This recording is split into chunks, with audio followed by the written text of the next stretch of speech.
Hey, Hug fam, it's Courtney, and I am back with another video, and today, my friends, I have an awesome video. I'm going to be reviewing Tom Macdonald's new song, Withdrawals. As soon as I saw the title, even, of the song, I knew that I was going to want to review this one. I haven't really gotten too much into his political ones yet. I love them, but, I'm easing in with things that I really relate to. Like, I've done church, and a few other ones, but they're ones that, like, really mean a lot to me. So Withdrawals, I heard just the first few lines of it, and I was like, okay, we're gonna stop this, and we're gonna do a review on this, because it just, when Tom Macdonald said, if this song doesn't make you feel some sort of way, you're dead, you're deceased, you're not breathing, you're out of this world, he was not lying. So, obviously the song's called Withdrawals. Obviously, you guys that have been here for a long time know that I'm an addict in recovery. I have 8 years as of late February, and so I've got like 8 years and 5 months, something like that. Let's say 8.5 years. So, when it comes to his recovery-based music, it really hits hard for me, and he always just puts everything into words that hit so much deeper than what the normal person could say it. I could say the same thing to you, and you'd be like, yeah, I get what you're saying, but no, Tom Macdonald says it to you, and you're like, oh my god, he's an angel. Like, it's just different, you know what I'm saying? So you fans of Tom Macdonald, you get what I'm saying. Like his political stuff, as I said, I love it. I haven't really done many reviews. I plan to one day.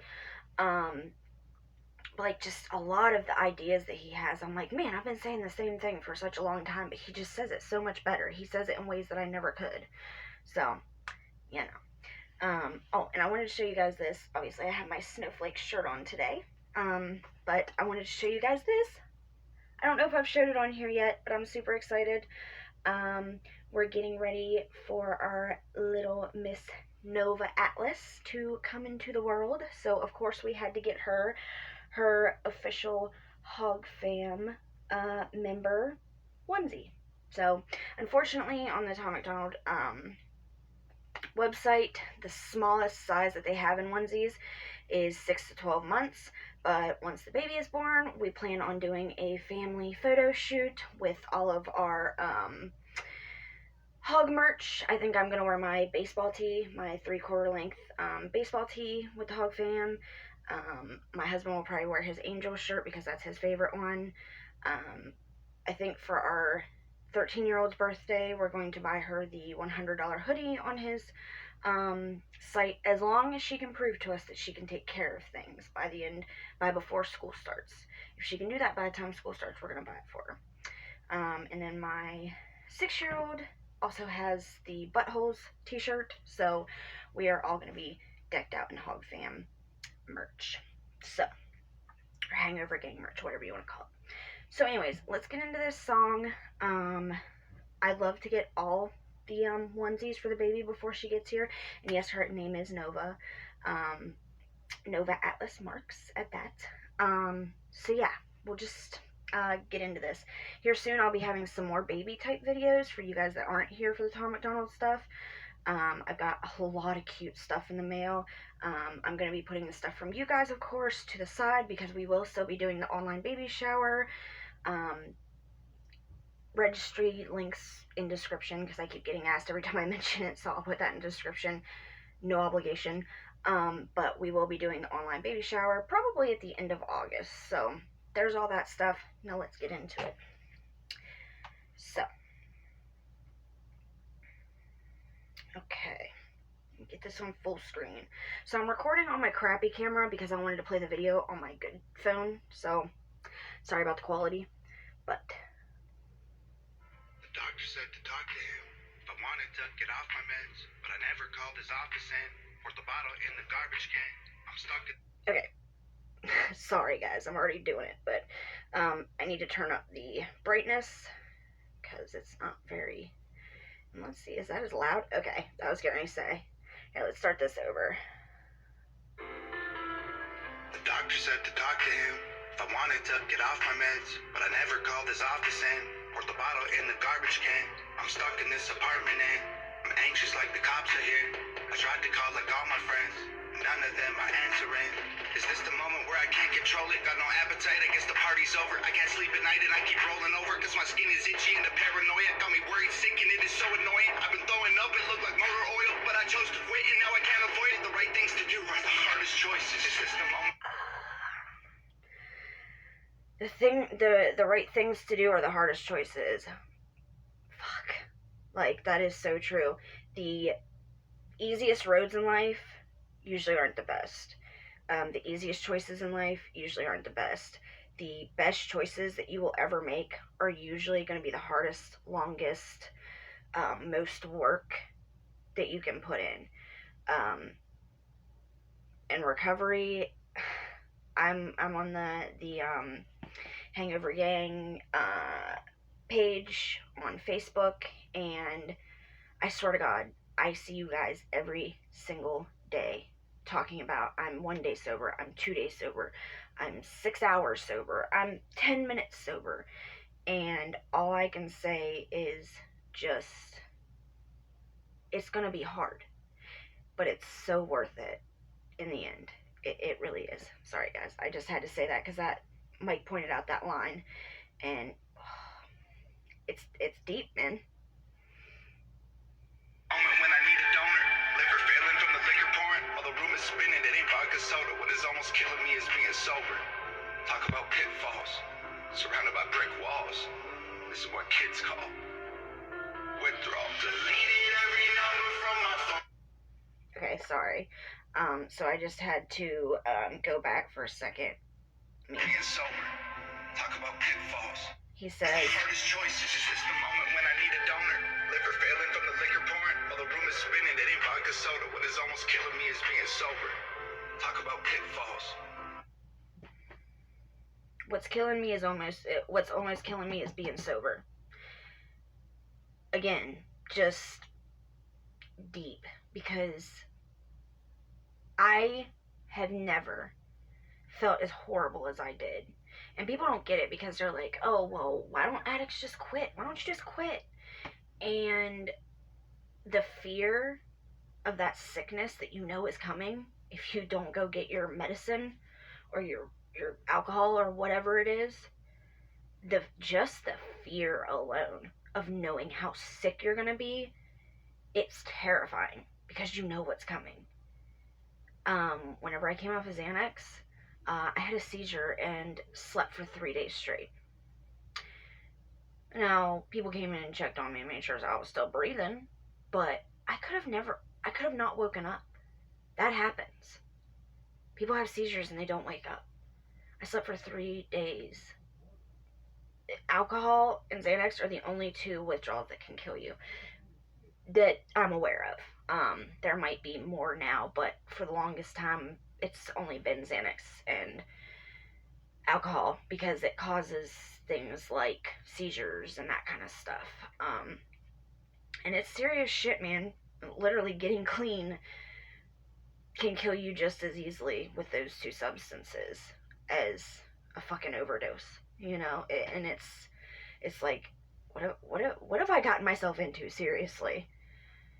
Surrounded by brick walls.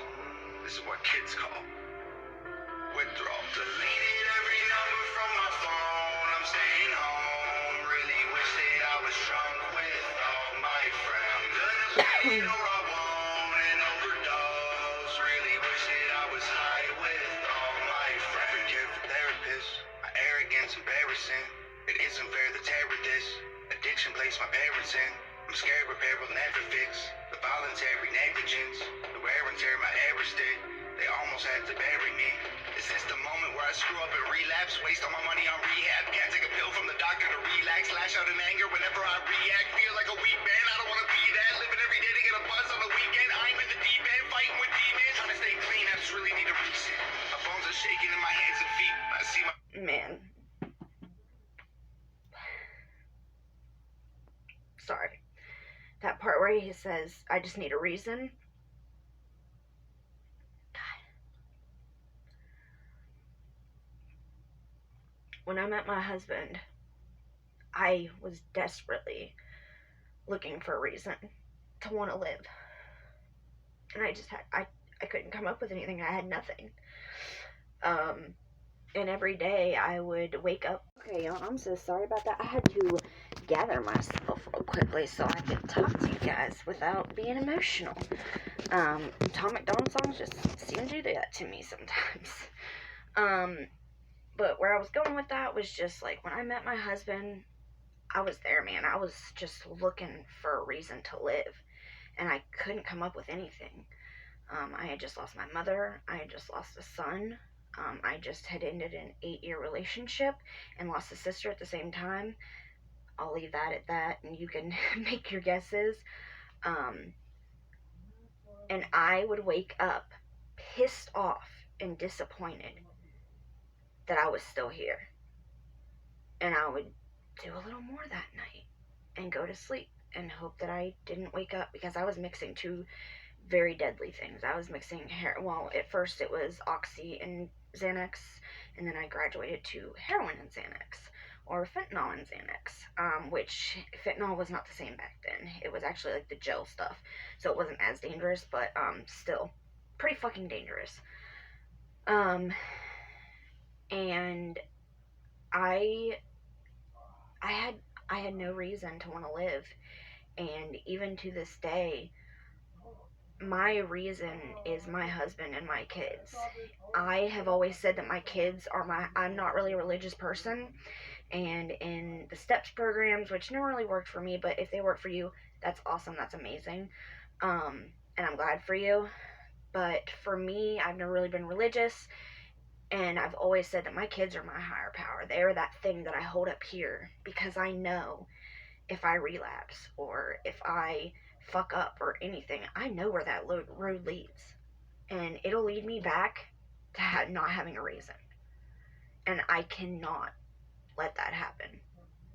I have people that depend on me now, and I thank my husband for that every day, because without him, and it's not just like I only love him for my kids, but without him there are no kids, and my kids are what keeps me present and right here. And that, and the thought of like remembering how fucking sick I would get, and nobody wants to go through that more than once in their life, I promise. I seriously had to compose myself. Arms are shaking in my hands and feet. I see my rib cage, but I can't eat. I still wake up panicking, so I can't sleep. I just sit in the bathtub and try to breathe. Talk about pitfalls, surrounded by brick walls. This is what kids call withdrawals. Deleted every number from my phone. I'm staying home. Really wish that I was drunk with all my friends. Gonna beat it or I won't and overdose. Really wish that I was high with all my friends. I've never. Man, I'm gonna beat it or I won't and overdose. I don't think there's anybody that has suffered from addiction that will not tell you that there has been a point in their addiction where they said, or they thought to themselves, if I was going to overdose and die, I just wish I'd fucking do it, man. Because it's so exhausting. It is so draining. It is just mentally, physically, emotionally, it just takes everything from you. Addiction takes everything from you. And,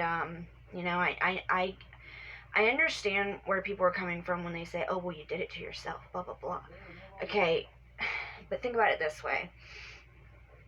There are two people that go to a party, and they both try cocaine for the first time. For one person, they can do that line and walk away and never think about it again. But for somebody that struggles with the disease of addiction, they do that line, and immediately they're like, oh, I liked that. That felt good. That felt that, like, I had fun. And then they just think about it and think about it and think about it, and you're hooked immediately. Maybe not immediately. Maybe it takes a few times, but for somebody that has an addict brain, it's not as simple as, oh, well, you did it to yourself, you just kept getting high until you got addicted. Because most of the time that's not what happens. Most of the time people don't force themselves into addiction. They don't keep doing it until they're like, oops, now I'm addicted. No, you already had that addict brain, and you don't know who those people are and who they aren't until, and everybody, I don't care who you are, at least tries pot or has a beer, but for one person, that one beer is just never going to be enough for them. And then for the next person, they can have their beer and then go home and not think about it for another month or 6 months or a year. So I do understand both sides of that coin, but I promise you, anybody that's dealt with addiction will tell you that they have gotten to that point where they just wish that if something was gonna happen, it would just fucking happen, because they're so tired of the struggle. Felt this bad before. I don't know if I'll make it. Don't have the strength to get off the floor right now, but I'm hoping and praying. My whole life I wanted more. This might be the end, but now I've had too much fun. It's over now. I loved what I hated. Deleted every number from my phone. 2 seconds. I loved what I hated. I don't think I even need to add anything to that. The thing that you hate the most, you love. And the thing that you love the most, you fucking hate. Because it's making you somebody that you aren't. I'm staying home. Really wish that I was drunk with all my friends. Gonna beat it or I won't and overdose. Really wish that I was high with all my friends. Deleted every number from my phone. I'm staying home. Really wish that I was drunk with all my friends. Gonna beat it or I won't and overdose. Really wish that I was high with all my friends.